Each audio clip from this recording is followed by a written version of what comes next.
All right, awesome. Now we're live. Welcome, everybody. This is episode 3 of This Hour Has 56 Minutes. I'm here with my co host, Dan Man. Just me and him today. Got a lot of news stories to cover for you. No, it's been kind of depressing, especially what happened to our guys out in California, Rise Above movement. It's just really all based on that stupid documentary ProPublica put out. Completely heavily edited. Just no allegations of any crime being committed. It's crazy. What do you think, Dan? Well, where's DeAndre Harris? Isn't he in? Why isn't he in jail? What about the person that punched Jason Kessler while he was giving a speech? Why aren't they in jail? You know, these people are accused of inciting a riot. I mean, for Christ's sakes, there's actual video footage of people attacking our side of the movement, right? So it's just a complete farce. It's a way to try to the way that I see it is um, demoralize us from engaging in things such as mixed martial arts, preparing for conflict, right? Yeah, so one thing they're very concerned about is people that are able to have a bond, able to fight, and yeah, coordinate. They just cannot have that. Yeah, look, I used to do mixed martial arts. I've done karate when I was little. I've done boxing. I've done Muay Thai. I've done wrestling. I've done jujitsu. I've done judo.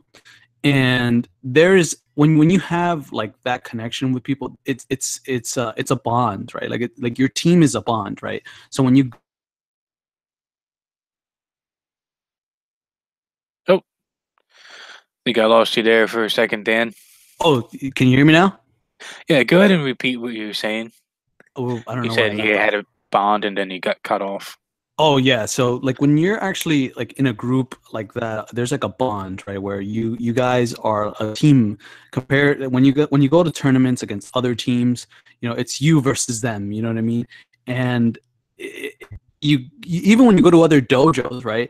You go there in preparation for war, in a sense, not in the actual sense that you're actually a soldier going to war, but you're going into some sort of conflict, and you know these people are here to rip your head off, and you want to do the same, and you want to prove that your team is elite. And the view that I have of this is that they want to demoralize this type of behavior, right? Because they know that they are the opposite of what we're fighting. They know that we're the ones fighting against them, right? The ones that are preparing for what's eventually to come, what we believe is eventually to come. Yeah, it is good that some people are preparing. I guess we just got to prepare more in secret and not put it on YouTube, have podcasts out there stating that we're getting ready. Got to behave more like political dissidents.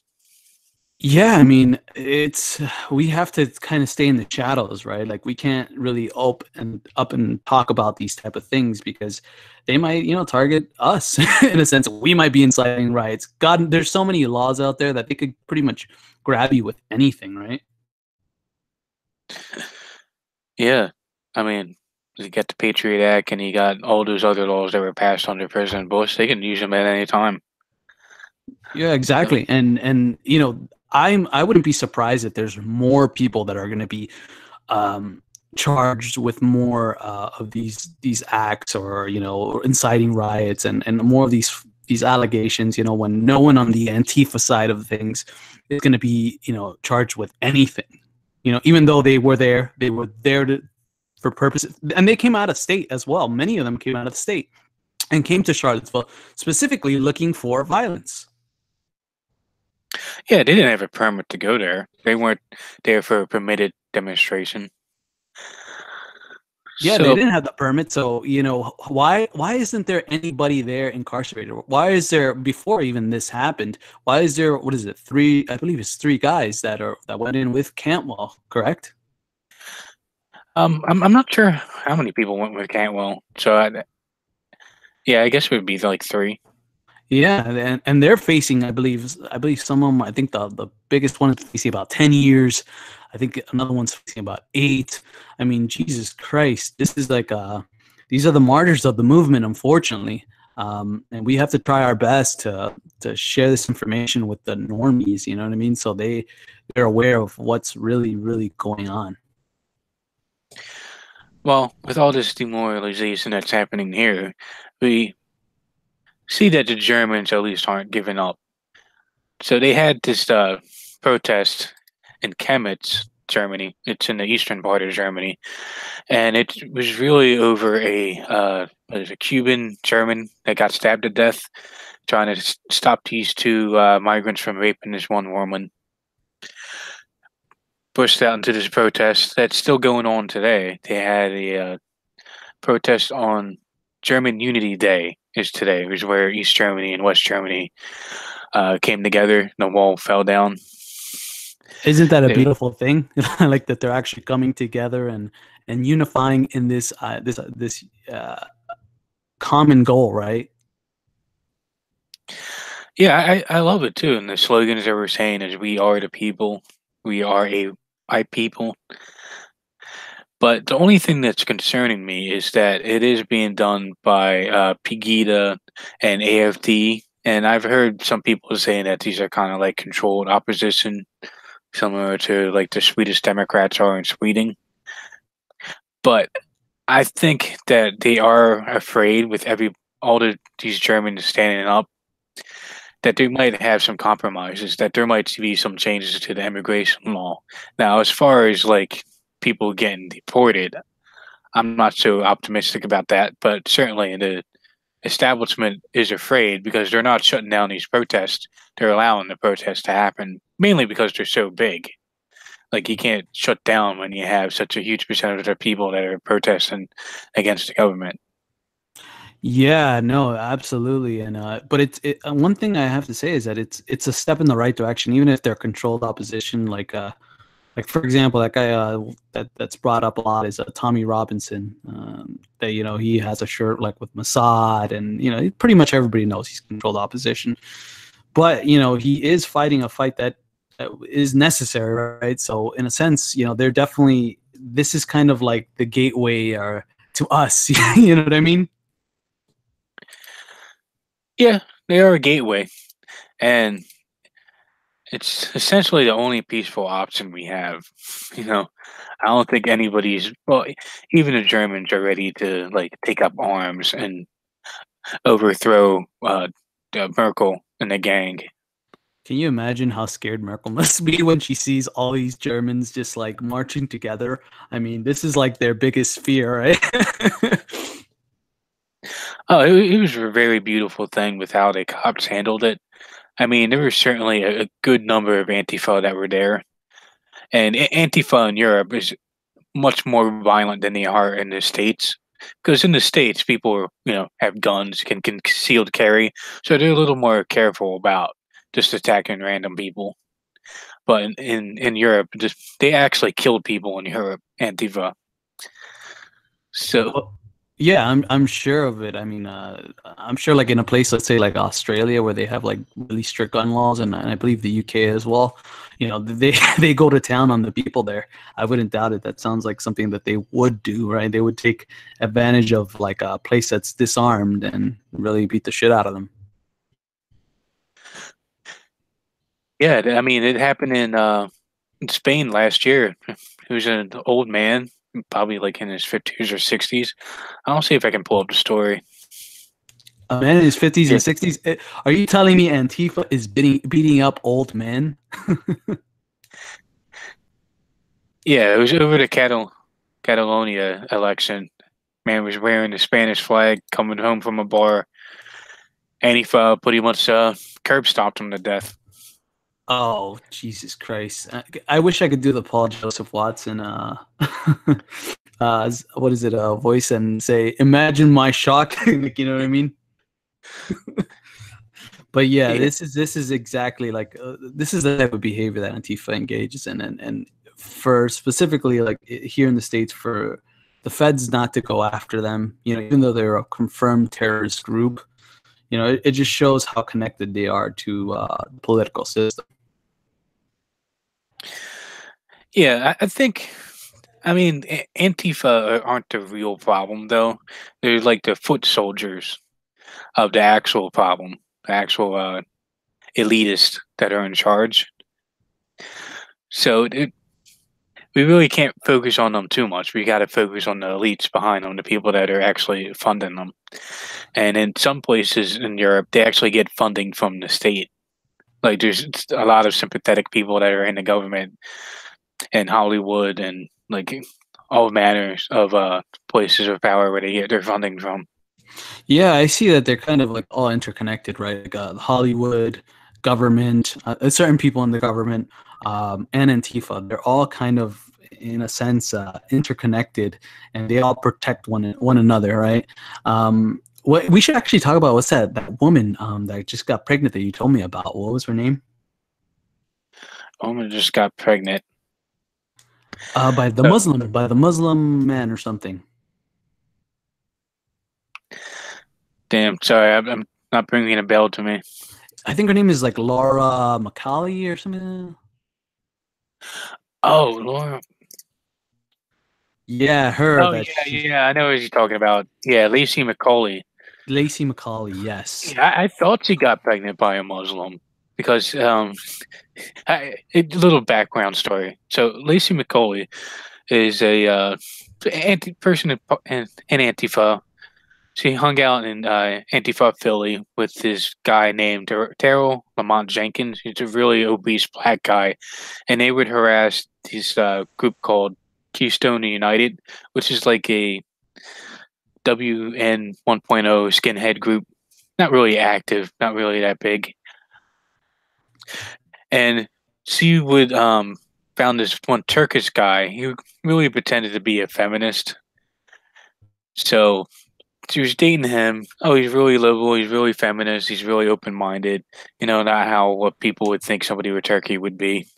So she goes with him back to his home country in Turkey. He changes completely. He makes her wear a hijab. He smacks her if she doesn't do what he tells her to do. I think she even mentioned she got gang raped by him and his friends at one point. Wow. Holy Yeah. Oh, So Jesus. she didn't leave him, if I remember correctly. The guy dumped her for somebody else. Once she came back, you would think, "Oh wow, that really opened my eyes to how things really are in Turkey." No, she's like, "Well, this is the problem that all men have. This has nothing to do with Islam. This is just patriarchy around the world as all have this problem." Like I'm pretty sure, like if you hooked up with a guy in the States, he wouldn't put you in a job and treat you that way. Oh yeah, he won't beat the shit out of you, of course, because I mean, like, over there, I would assume that there's like no real way for like a place for women to go. Here, there's like tons of places like women could run to, right? For those type of things, And if she were to have that situation here, she could just call the cops, and the guy's pretty much in jail for a good portion of his life, even if it's true or not, right? Yeah, she's very radical.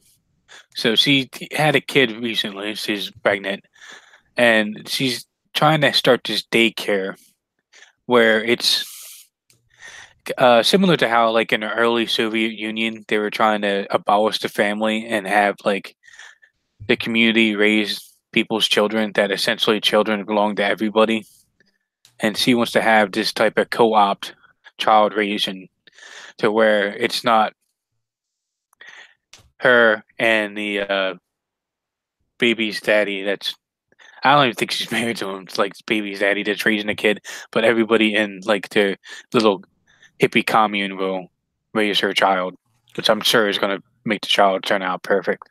Well, if she's coming up with this, probably why she wants to do this is she wants to completely keep spreading communism, right? And communism, because if you do this, right, and she controls like that, that daycare, most of those kids that are going to come out of there are going to know about the white man being an oppressor, all these talking points by feminists, right? Like the video games are sexist and all this stuff, right?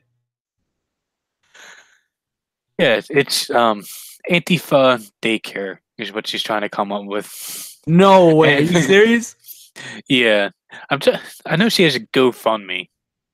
Let me see how much she actually raised. I can't believe anybody's giving money for her. Oh God! Well, if people give money to DeAndre Harris and, and like did he spend it like on a rap video? I believe. Yeah, he spent it on a rap video, guns, Yeah, and nigger just shit. yeah, yeah. I'm sure he bought himself some weed. I'm sure he bought himself some guns. I'm pretty sure he bought himself a car with rims, with like some crazy high amount of like 20-inch rims or whatever. So I mean, it's just the fucking typical black person thing, right? Hey, can you see my screen right now? Let me see. No, I don't see your screen right now. I just see this hour. It's 56 minutes. Oh, damn. Okay. Yeah, I'm trying to see if I can present to you. How do I do this? It says it's no longer presenting. We're having some technical difficulties. Yeah, I hit presenting, and then it should present to you. Maybe I should press something. I don't know. Is there something I'm Yeah, supposed to press? still not showing. Still not showing. All right, well, forget this. It literally worked in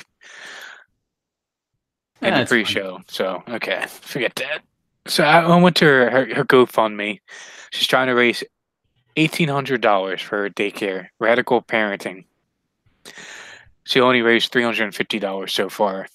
And in the background, you see a picture of Lacey, the two women, I guess an LGBT flag, and some other flag, which I'm pretty sure is like transgender flag. Yeah, And Jesus, exactly what I was thinking. The type of typical feminist faggots, anal sex is good for children. Like all this type of ridiculous stuff. And this is why women shouldn't be running businesses. so she says, I'm currently 6 months pregnant. The baby is due in 3 months. I've already been having issues with the system. Have had to accept that I cannot afford the $4,000 to $6,000 to have a calm, beautiful, spiritual home birth attended by a midwife, as I'd like to have, or the $1,000 or to $2,000 for a doula. Oh, she doesn't live in the Philadelphia area anymore. She lives out in San Francisco, so it's a little more expensive there. I've had to accept that I will be a working mother whose baby will need some sort of professional childcare. Unless I can manage to either find or organize a childcare collective, I am soon starting a meaningful new job at a nonprofit organization, which should be a fairly baby friendly office. But we will see how that will pan out. I've had to upset that I cannot homeschool my child, but I hope down the road to find a wonderful alternative school that I can afford and supplement that with regular life lessons from mom. I live at least in a welcoming, supportive home with my polyamorous nesting partner. Oh, Jesus. Oh, God. No. Yeah, so she's with a dude and two other women, which I'm pretty sure is a very good thing to show the child on how to have a healthy relationship. Yeah, polyamory is like the best way to show, kids, to have a stable relationship, right? So she's first proposed trying a co-raising a child nearly 5 years ago. And yeah, I'm not reading the rest of this crap. It's insane. Like Bro, it's literally out of the Twilight Zone. It's really that crazy. Oh my God. I cannot believe that there's fucking people that there's parents that get called on their kids for CPS, I believe it is, for smoking a joint or whatever. But this is allowed to happen, right? This type of co-parenting, polyamory, is allowed. That's the state we're in today. yeah, so I'm not really a big fan of child services, but I think we need to figure out a way to call the cops on this girl to have her child taken away because nothing good is going to happen. It's guaranteed the kid's going to be put on some type of puberty blocking hormones and told that no, you're not a boy, you're actually a girl. Maybe, hopefully the kid could rise above. You know. Yeah. Hopefully. No, man. Yeah, I had to throw that pun in there, but yeah. So, I would hope, look, I wasn't raised the way that I am, right? Like you know, I have had to like kind of be red pilled little by little, and I guess you could say that's a term, rise above. I've rose above like the conventional standard way of normie thinking, right? And I think the same way for you too, right? Yeah. So It's, hopefully this kid, um, it's going to be tough, right? But hopefully we could I guess pray for this child to, be able to kind of see that his mom is pretty much batshit crazy.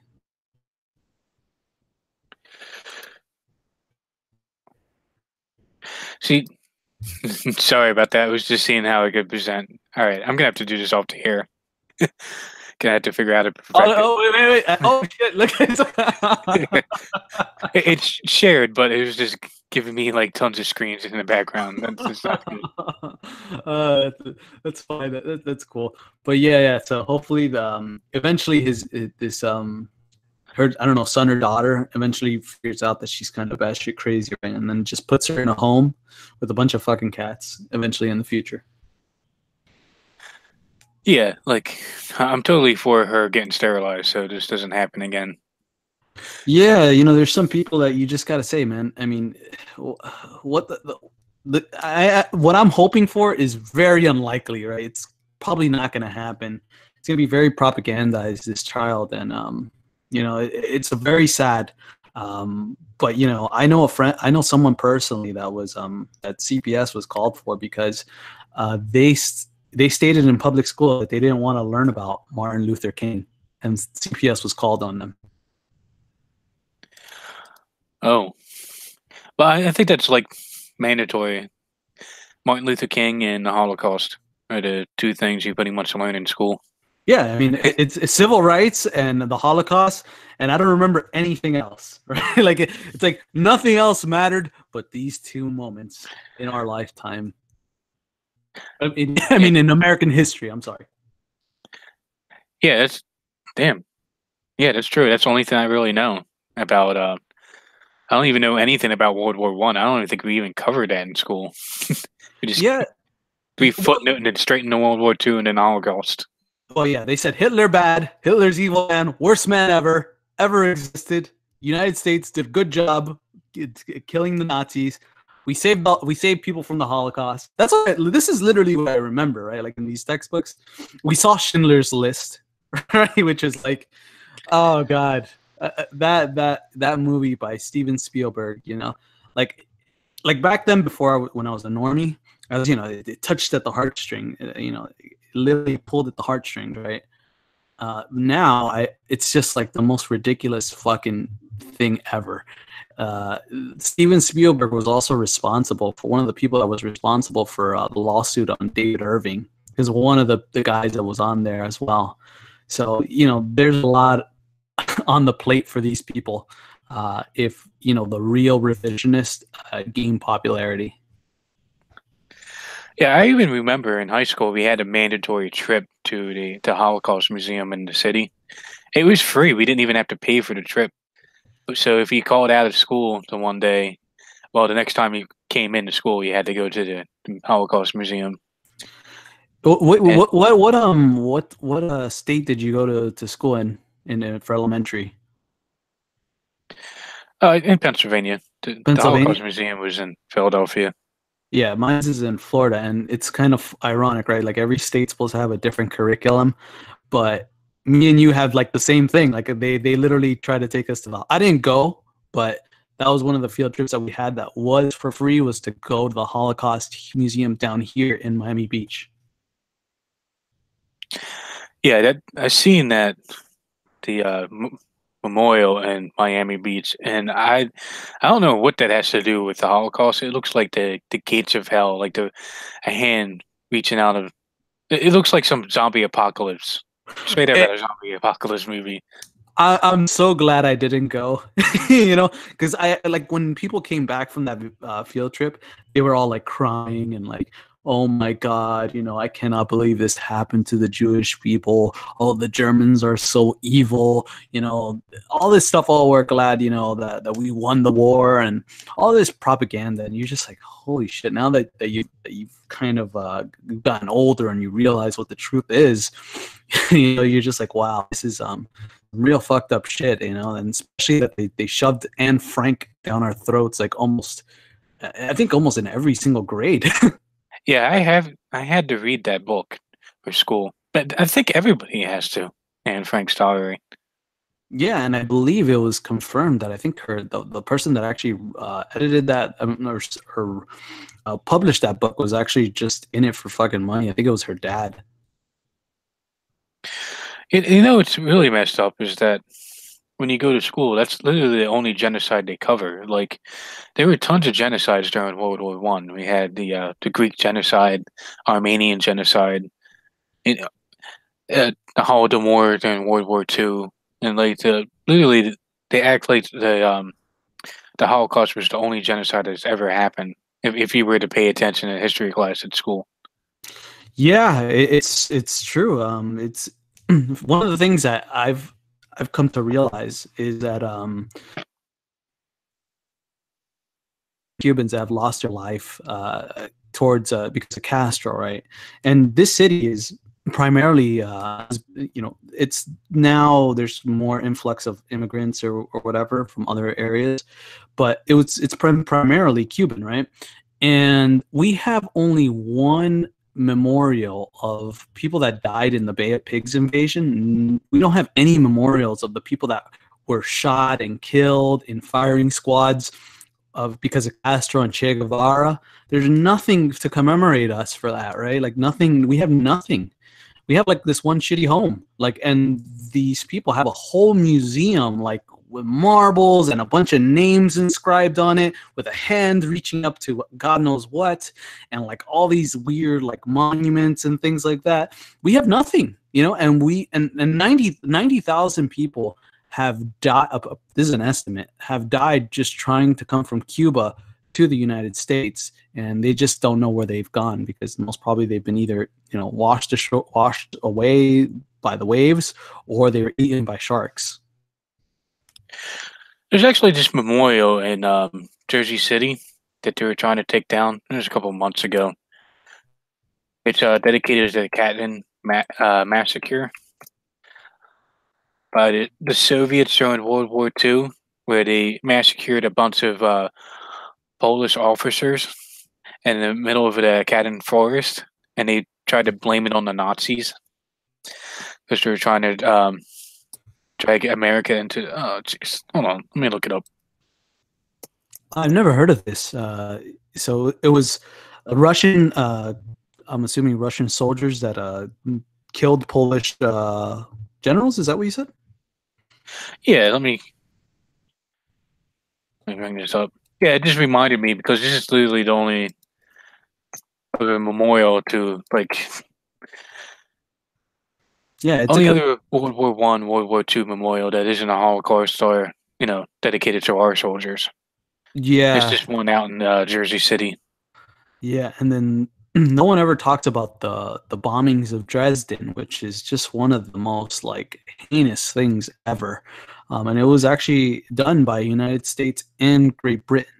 There were bombing campaigns, and it's there's that documentary. I don't know if I recommend everybody that's listening to watch it. Hellstorm, I believe it's called. Yeah, Hellstorm, and it really just shows like I don't even know. It's hellish. It literally is of the type of bombing campaigns that they did on civilians, and that they went back and I believe they did it a second and I know they did it a second time, but I believe that they might have done it a third time as well. That they came back and they just everybody that was already, the city was in rubbles, and they just went back and they started bombing it again. It's one of the most heinous things. So, Jersey City used to be a heavily Polish city, so that's why they had the memorial up. And this group is now trying to remove the memorial, and these Polish American group is speaking out against it. The Jersey City mayor is calling the Polish group anti-Semitic for wanting to keep the memorial. It's pretty Oh my crazy. God. Oy vey. I mean, Jersey City's no longer Polish anymore, so it's mainly Hispanic, mainly Puerto Rican, and I bet you the people that lived there, the non-Polish people, they probably walked down that statue, which is really just a statue of a guy getting a rifle behind in the back. They don't even know what it commemorates, but I guess they don't want anybody to know any of the crimes that their people have committed because it kind of ruins their mentality, victim narrative. Yeah, yeah. And if it was specifically, I don't know if it is or if it wasn't, if it was like Cheka officers by any chance, largely Jewish. So that would definitely hurt them if that's the case.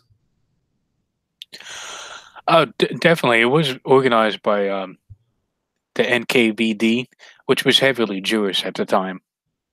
Oh yeah, Yeah, that's what Cheka eventually graduated to become.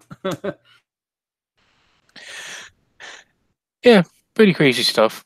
So what was the other article we were going to talk about? The oh yeah, CNBC's article about JP Morgan warning about the next crisis that's going to hit.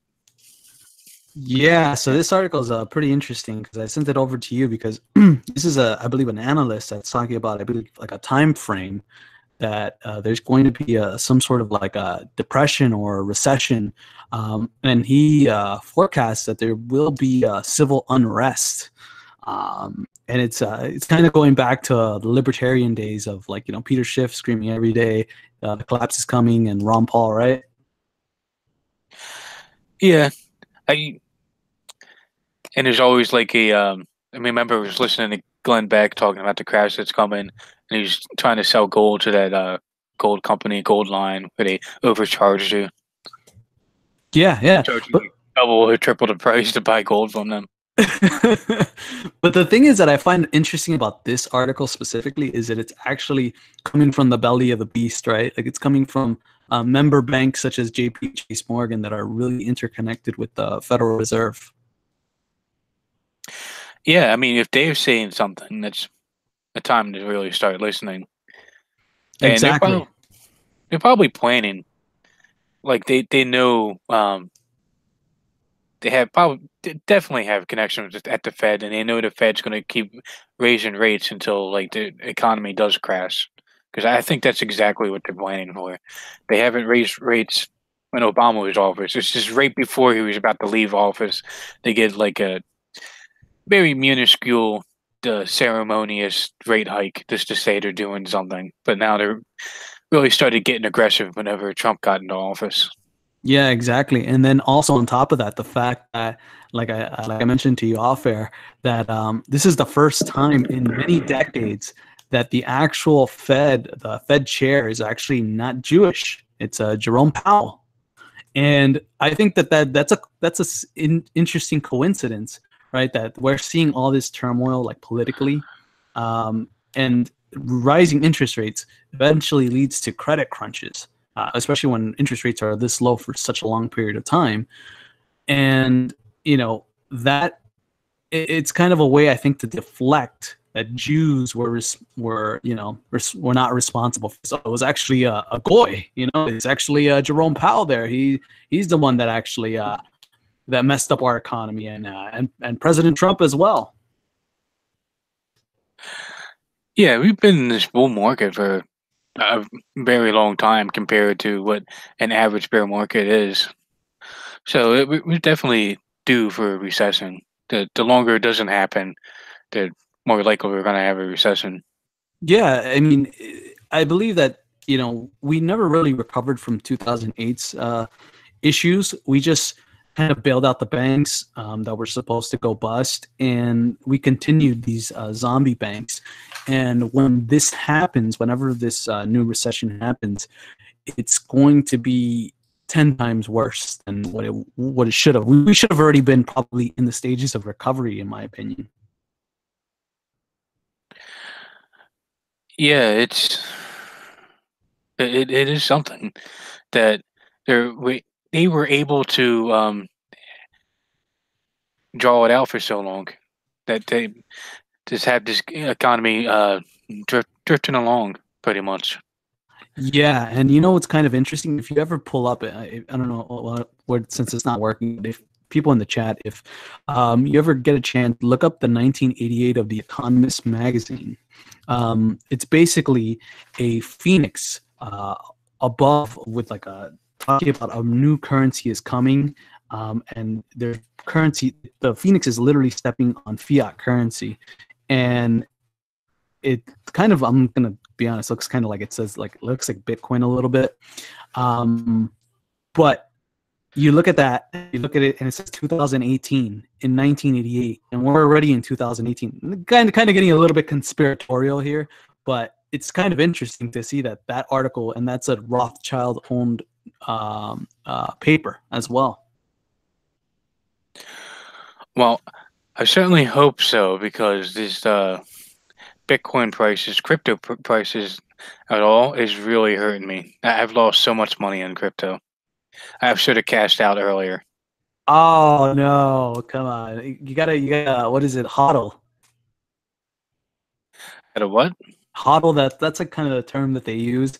It's HODL, and it's basically saying that, you just gotta hold until, like, forever. Hold until forever. Hold until the price completely turns to zero. That's what a lot of people say. Like, a lot of people joke around and say, "Oh, HODL to zero." You know what I mean? And but it's like I said, with Bitcoin specifically, like, I'm not saying that Bitcoin's that currency that's the one Rothschilds are talking about, but it looks kind of similar to it. Well, I'll just give you an example. I won't say how much I actually lost, but Bitcoin Cash was at like $3,500 last year. It's at like $500 right now. So you can imagine how much pain I'm feeling. Oh, Jesus Christ, man. I'm sorry. The thing is that when I got involved in cryptos, it was literally like the beginning stages, right? Like no one knew about it. I actually was telling all my relatives about it, and they were just, "Oh, you're fucking crazy, Oh, what the hell's wrong with you?" And I actually got out of the market right before it imploded because it's kind of like the story. I don't know if you've heard the story of like the Great Depression, the shoe shining kid. No, how does that go? So it's a guy. He's a he's a stock market investor, and he's having his shoes shined. And then the shoe shining kid is actually giving him advice on what stocks to get. So he goes into his office and he's like, "Sell everything.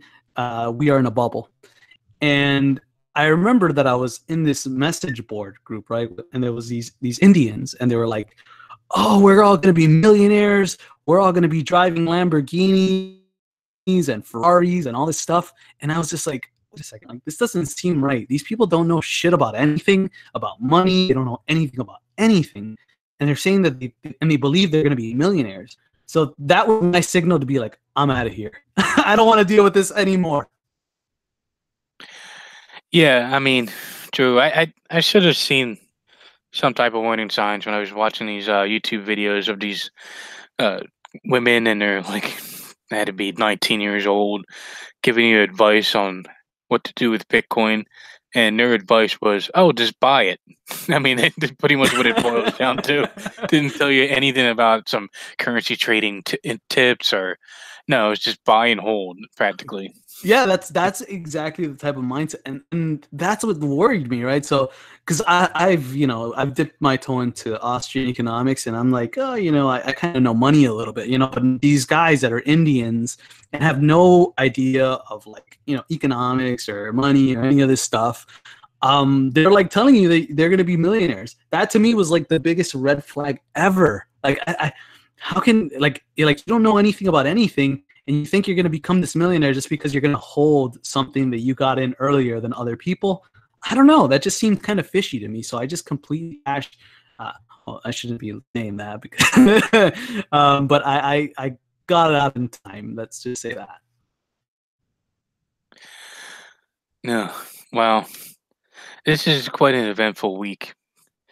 Just thinking about earlier, we had that Kavanaugh investigation, and I thought that nothing could get worse than that. And then he had this FBI just come out, and I'm hoping that it's kind of odd for me to say this, but I'm hoping it kind of escalates pretty fast right now while Trump's in office. Then afterwards when Trump isn't in office. Because if it escalates fast enough and we can start getting these people to start waking up and to actually take action, well, they still can. Well, we still got Yeah. quote unquote our guys sort of in office.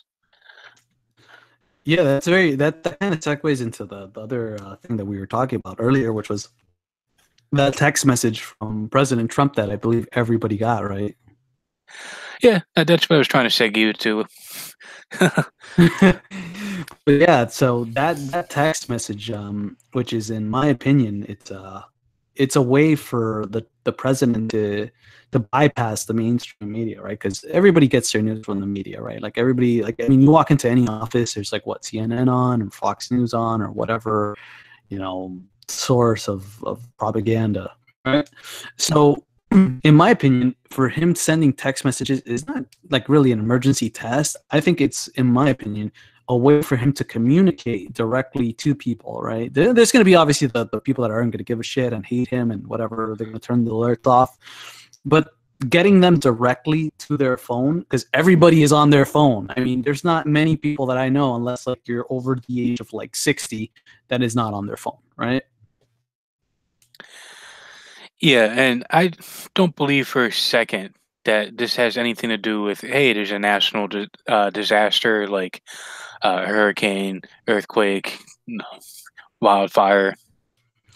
It's because he knows that these people in the deep state are doing everything that they can to get him out of power, to get him out of office, whether it's legally or illegally. So they're going to figure out a way. So he needs a way to get in contact with his people. I'm just hoping that he's going to use it the way that he really should be using it, is to rally these people, because it's Trump supporters are like fanatical. They love Trump. Like if Trump says, "Hey, go out here, they're trying to impeach me. Go out here and show them that the people won't stand for this," and they'll just show up in Washington practically overnight. You know. Yeah, no, absolutely. I mean, if something were to happen in the case, I don't want to say what, but you know, there would be I think thousands of people marching on the streets, right, with like pitchforks and axes and just anything, right? And this is a way for him to get directly to them, to get directly to the people. And he did win by a majority, right? So a majority of people would be out there supporting him. And I also think that in the case of something, a catastrophe happening, like let's say an economic collapse, right, a hyperinflationary scenario, this is a way for him to really gauge us, right, and really tell us what's really going on, right, or really deflect away from the mainstream media, because that's where people are going to turn to, right? But if they get text messages directly from the president, that's more powerful. Yeah, I know this sounds kind of Marxist in a way, but power really does come from the majority. It comes from the people. Like you need people to comply with you in order to have a functional government. So if he's going to be out there telling people to not comply pretty much, then there's nothing they can really do. Yeah, exactly. And can you imagine like all the people like that hate Trump? I'm surprised that I have not seen a bunch of articles like of people just shitting on the text message. I know Slate did one, yo, you don't have to have these terrible text messages from the president, But I'm surprised that there was not a lot more backlash.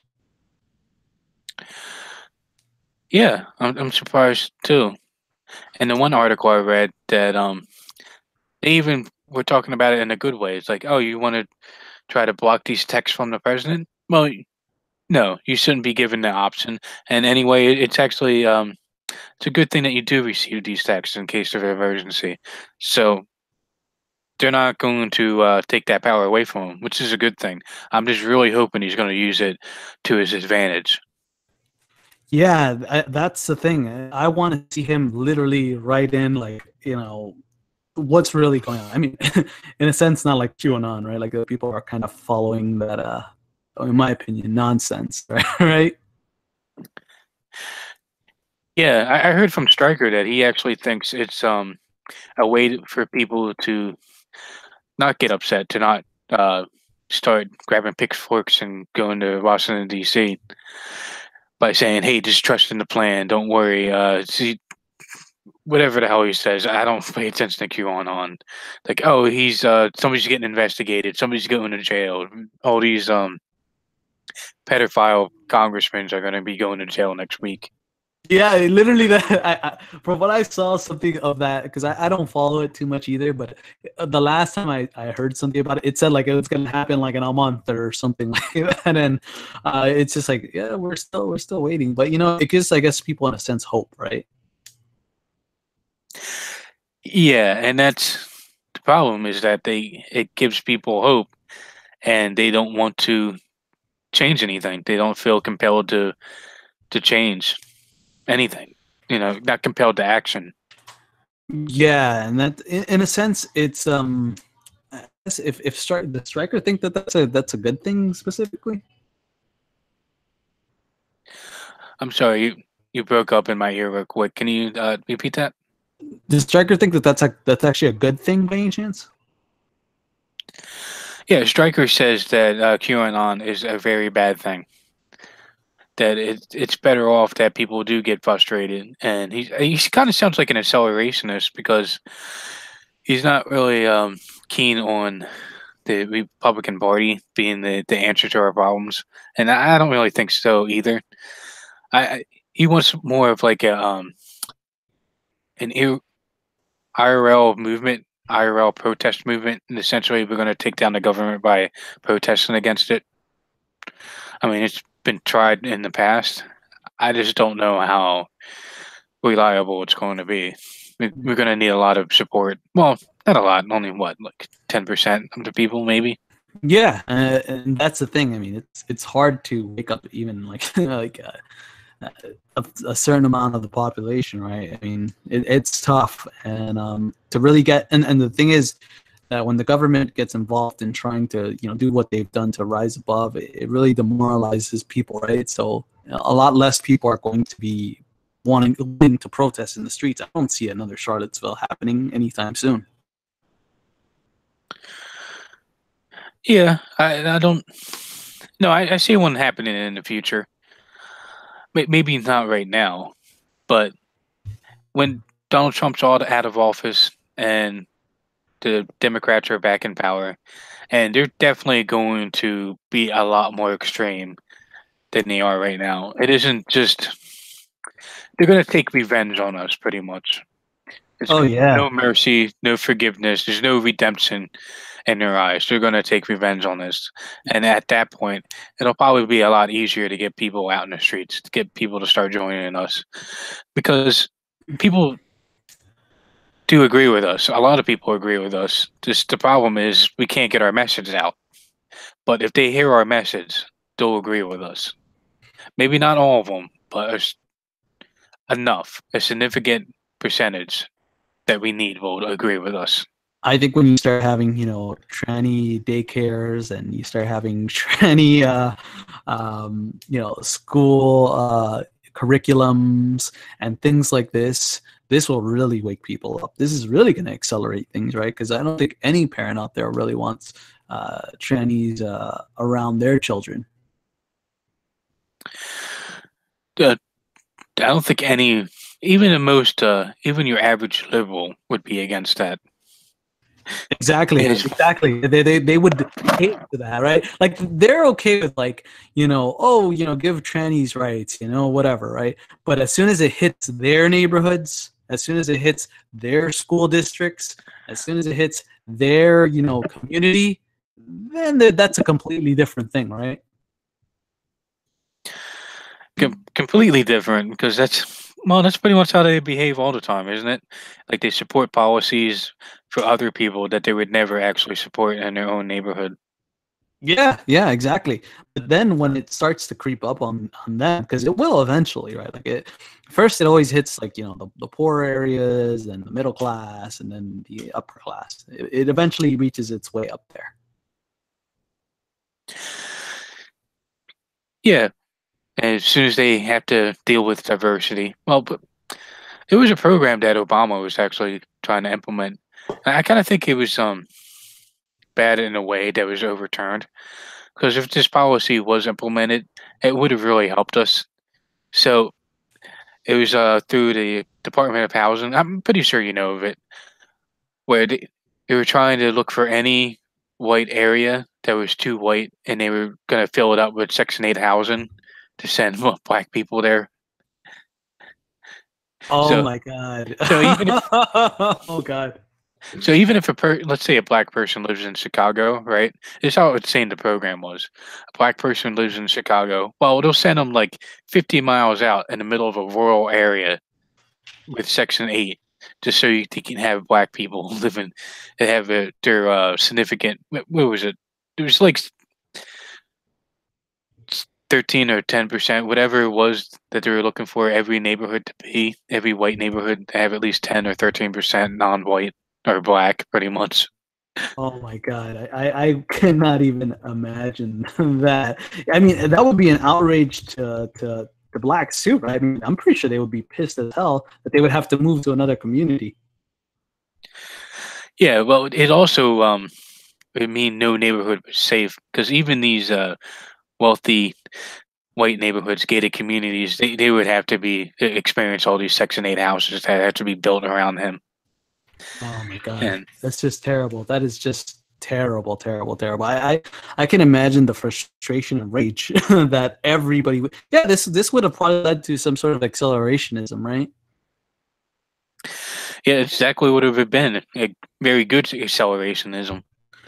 Yeah, I mean, absolutely. And then we would be kind of already out of this shithole we're in. yeah, you had that program. Imagine if Hillary would have won. That program would have still stayed in place. No way she would have overturned that. And then she would have a much more open immigration policy, letting a lot more refugees, a lot wouldn't care about immigration enforcement at the border. So you got refugees from like the worst parts of Africa, Afghanistan, just flooding in the country, being put in Section 8. You have to live in these wealthy neighborhoods around them. Oh my Like people, god, people would be Jesus. losing their shit. Oh my God, I cannot even imagine. Like, imagine having a Somali, all these type of people, all in one place, and you're there with trying to have your children, your family, the people that are close to you, your tribe, kind of, and then just having that just completely uh, wiped out. You know what I mean? And everybody moving everywhere, right? I think from there, people just go up to Canada, right? Yeah, I just wanted people kind of talk out against accelerationism, but I think it's actually important to, if there was to be any type of accelerationism to do it while we have the numbers, because we definitely don't want it to things to accelerate after we lose the numbers. Yeah, absolutely. I mean, we're trying. I mean, we're doing everything that we can, right? Even us right here, right? That we're trying to reach out to the Latin American community, right? Trying to wake people up on our end of the spectrum, right? To try to get people to kind of realize what's really going on here. It's happening everywhere. It's happening in every Latin American country. It's happening all across the world. This is a deliberate plan to just wipe out white men. Yeah, definitely. They're targeting Latin America as well. Yeah, I mean They're targeting. Argentina, for example, is like one of the most heavily populated areas with Jewish people. So it's definitely it's one of their target areas, right? And feminism is like really thriving over there as well. Yeah, and I also know in Brazil there's been accepting like tons of refugees from Angola as well. Yeah, Pretty nasty. that's actually what happened to Cuba actually. Um, Sorry.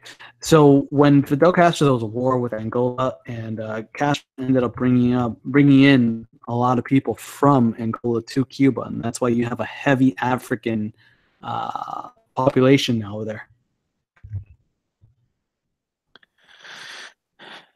Yeah, did you also hear about that article with Japan? No, I didn't. What's going on with Japan? So I'm sure you heard about Serena Williams and that tennis player she lost to. The tennis player was half Japanese, half black, and you have this literally a Jew write this article how Japan needs to allow more immigrants in their country, and if they want to survive, because Japan can't survive if it's to remain a restrictive immigration country. Oh God, yeah, Yeah, that's already they're already targeting Japan and the Asian nations already. I mean, it's a lot harder for them to blend in there, so I can see why it's taken them a lot longer. But it just seems like they want to destroy everything, right? yeah, and I think we covered that topic last episode too. Yeah, we So actually spoke with it with Dingo, but yeah, that's that's what they're planning to do. It's everywhere. It's not going to stop there. I mean, if what I see happening, it's going to happen. What happened to Cuba? Cuba was majority white, 70%. In the 1950s before Castro, and then after Castro, it's just pretty much pretty much more African than anything, right? And the people that are there that are white are pretty much integrated all together, and it's kind of mixed up. And now you have all these mixed babies and all this stuff going on there. well, not only Cuba, but most of Latin America was a lot whiter than it was right now. Well, excluding Mexico and Central America, but Brazil, Argentina, Uruguay, Venezuela, believe it or not, was a lot whiter than it is now. Right now, it's a majority black and Indian country. Exactly, But and that's probably going to be the future if things don't change. That's going to be the future, and it's unfortunate. And that's what we're doing. We're trying to warn people about what that implication could have to this nation. it's shocking. You look up photos from the 1940s, 1950s of Venezuela, and you wouldn't think you're looking at Venezuela. You would think you're looking at like Argentina. Exactly, and with Brazil too. There's the pictures of Brazil, largely white Anglo's, Germanic, Meds as well, all living there. And now it's more of this mixture of people, of a mixture of black and white and mulattoes, and it's kind of this clusterfuck now. And now they're like at the point of almost like I believe a revolution now. Yeah, a lot of it was well, it was mostly white people not having kids, and then the few ones that were miscegenating, and that's why you have that population there now. Exactly. Yeah. So it's like our warning in a sense, right? We're doing these warnings to others to wake the fuck up already. This is what you can be dealing with in the future. Yes, truly terrifying. It'll, It is terrible. And my father went back to Cuba about like 3 years ago, and he says that it's a shell of what it once was. And he's like, it's now just. He even told me, he's like, it's just black people everywhere. Like it's not the same place that it once was. It's just it's become a Negroid nation, I guess. well, let's see. We're about at that time in the show. With this hour has 56 minutes. Do you have any closing statements? No, just just a fair warning, man, to everybody. And this is what we were trying to do. We're trying to warn people about these consequences. Yeah, I wanted to mention that we're thinking about doing a minority report with other nationalists like us. We have the nationalists from Argentina, the Eurasians, Lost Eurasian podcast. Going to just talk about nationalism pretty much around the world. And I think this is a really good idea to Minority Report of uniting all these nationalists together, because that is our step to the future is nationalism, learning to Exactly. Exactly. We need to have a spirit of uniting all our support our races, our cultures. We need to start uniting. And yeah, the idea of the Minority Report is basically to have all of us, from different, areas, the Eurasian, the Lost Eurasians, us specifically as well, Samaria as well, others to just come together and just have a conversation and talk about all, not just issues that are going on in America, but also in Latin America and also in the Asian nations as well. Yeah, so they like to say diversity is our strength, but no, unity is our strength. Are we gonna get showed by any chance because of that? Well, I didn't monetize the channel, so hopefully we're good for a while. Well, But if the Minority Report comes out, right? Because have you ever heard of the Majority Report by any chance? oh, by Sam Sater. That's exactly where I got the idea from, right? Because Sam Cedar's such a cuck, right? He's like this liberal cuck, right? And of course, he panders to all the leftist talking points. But I decided, hey, why not make the Minority Report and make it this completely alt right like podcast, right? Just completely fucking go after them, right? Like kind of like the Majority Report. Oh, you got the Minority Report here. You got like the yin and yang, right? Yeah, I really like that idea because it also helps us. There's no way YouTube will censor that, I hope. Like, we'll be able to put it out for quite a bit before they even think about taking it down. They probably wouldn't even think it had anything to do with what we're talking about. Yeah, we just kind of throw leftist talking points at sometimes, gay rights, anal sex. Oh, these are our people. No, I really, I don't know if Sam Sater's actually his name echoes or not, but it might as well. I really, it's I can't explain how horrible that show is. Yeah, no, I believe he is Jewish. From what I know, I believe he is Jewish because I think I looked it up on Wikipedia. I think it said he is Jewish. I mean, Wikipedia is the best source to find out if someone's Jewish. Yeah, I guess that would make sense because anybody who just hates themselves for being white so much, there's just no way that that person's white. Yeah, so I mean, and I believe that show is also has like it has connections to like that leftist actress Janine Garofalo, I think it is too. I believe her name is. I think there's connections there. So it just shows you like the connection between the liberal media, Hollywood, and these leftist talking points too, right? Yeah, I think they have some connections with the Young Turks too, right? Or he does. Yeah, I mean, it's like the polar opposite, right? So, we could actually be like, "Hey, Sam Cedar, come on the Minority Report." He'd be like, "Oh, what's your show about? Oh, we're just a bunch of minorities."